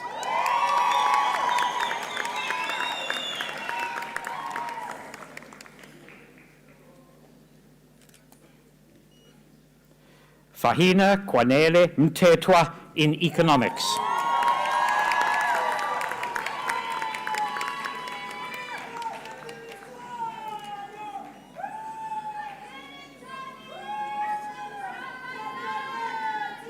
Sandra Ogosi Moyodi in Economics.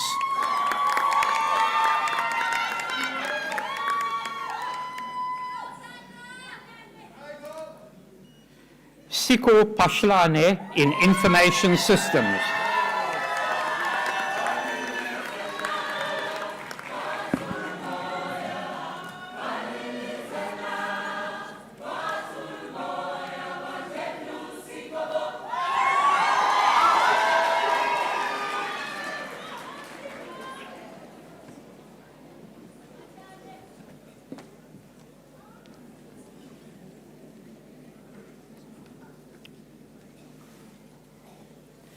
Mr. Chancellor, I have the honour to request you to confer the degree of Master of Laws on the following candidate.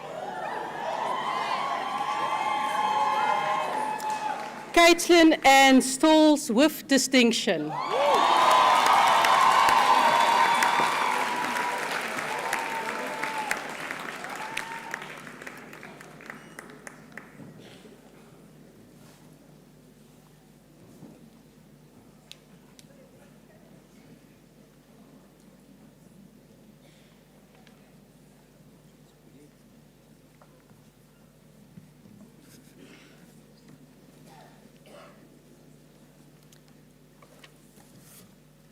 Mr. Chancellor, I have the honor to request you to confer the degree of Master of Science on the following candidates. Benjamin Delafontaine in entomology with distinction. Yes.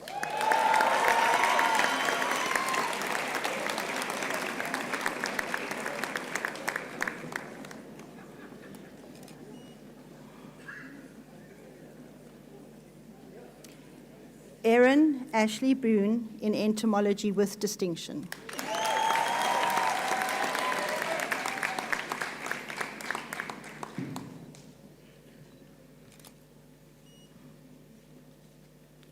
Shaylin Ashley Govender in bioinformatics with distinction.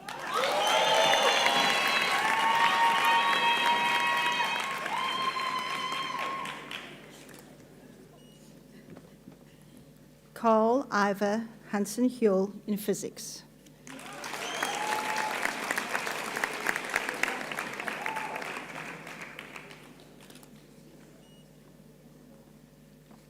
Kirsten Rosemary Kingwell in human kinetics and ergonomics.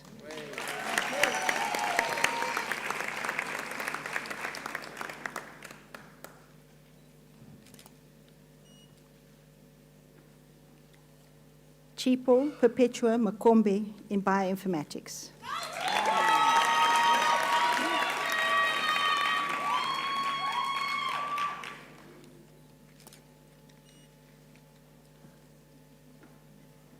Kabelo Puti Mahopa in chemistry with distinction.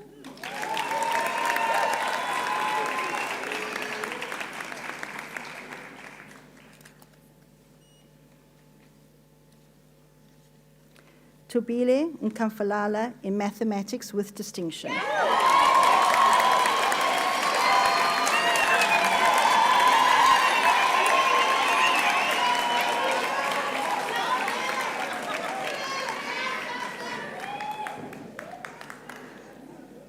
Hurisha Padiachi in geography.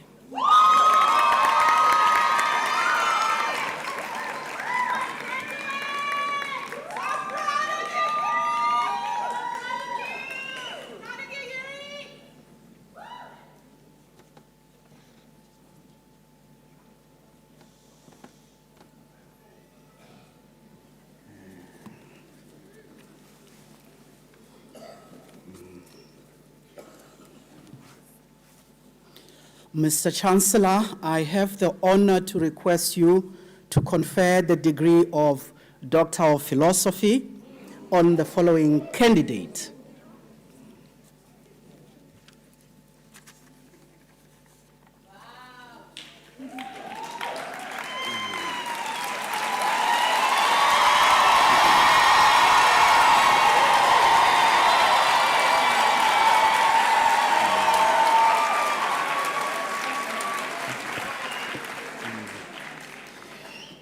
The regulatory framework for cannabis-containing products in South Africa is confounding.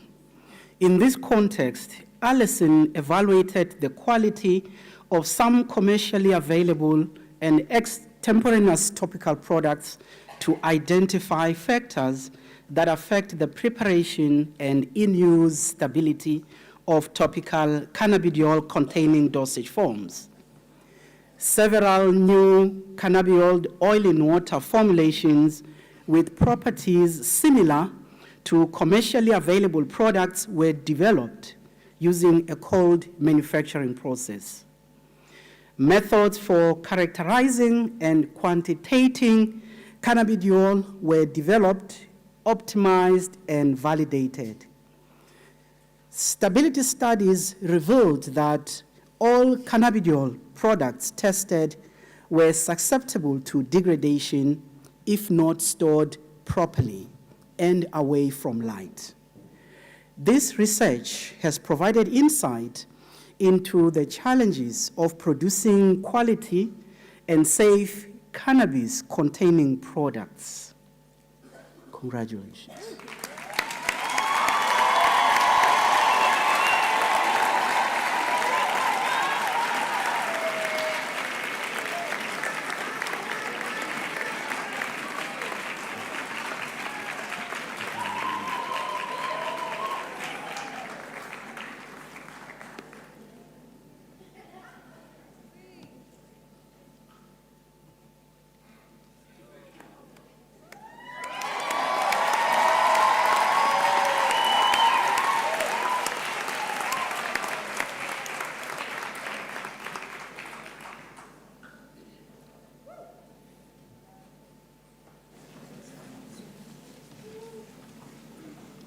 Mr. Chancellor, I have the honor of presenting to you Professor Dane Brown for the Vice-Chancellor's Distinguished Research Award for 2024.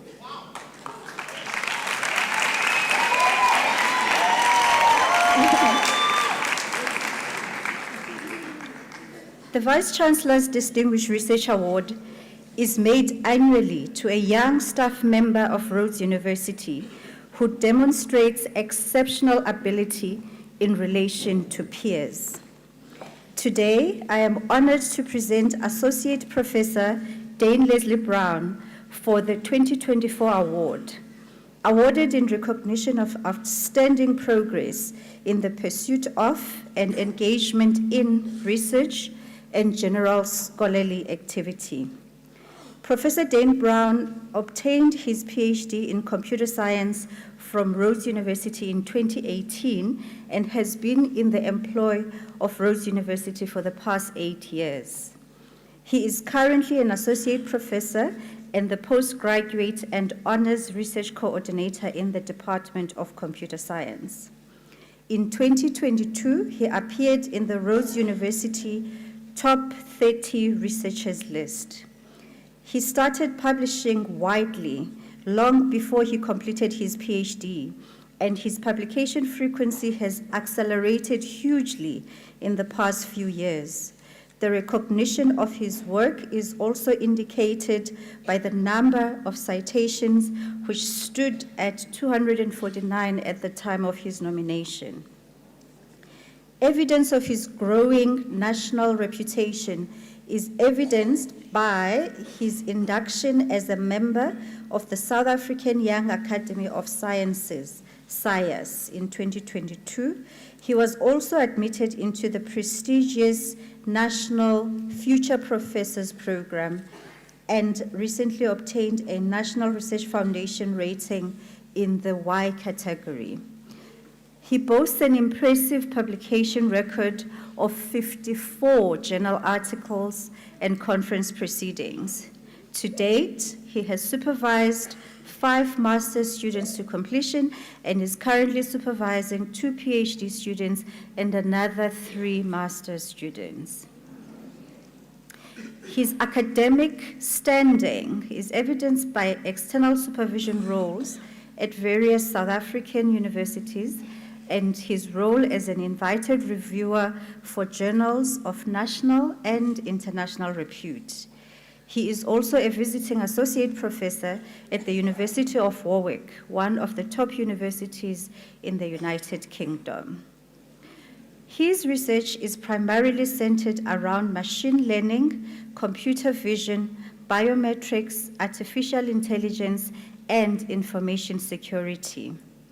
In nominating Associate Professor Brown for this award, Professor George Wells highlights machine learning as an extremely important and topical area of study in computer science, and more widely, notably, that the recently announced 2024 Nobel Prize in Physics was awarded for foundational research in machine learning algorithms. His work has interdisciplinary applications for conservation, agriculture, and crime prevention. His publications have been jointly written with postgraduate students, including several of his honor students, pointing to his effective mentoring and developing of the next generation of computer science researchers. Mr. Chancellor, I now request you to award the Vice-Chancellor's Distinguished Researcher Award for 2024 to Associate Professor Dane Leslie Brown.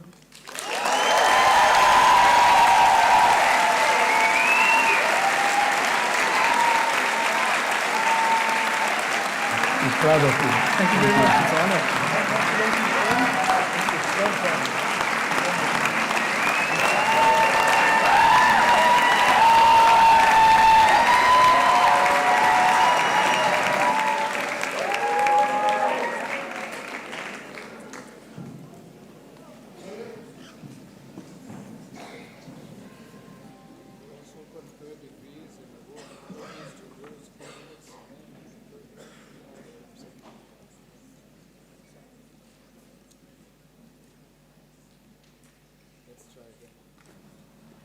I also confer degrees and award diplomas to those candidates named in the program who are in absentia. Please rise for the national anthem.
Are they going to say?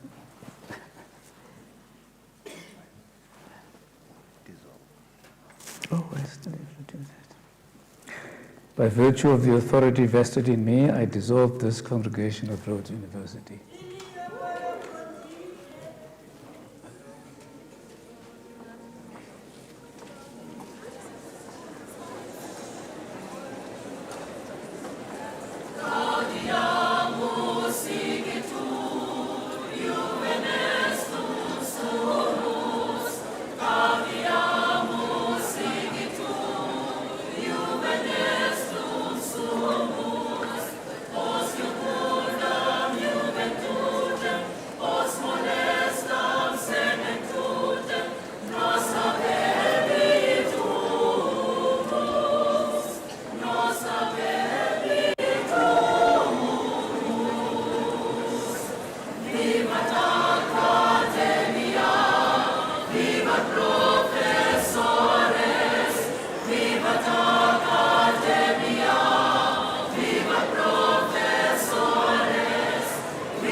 Viva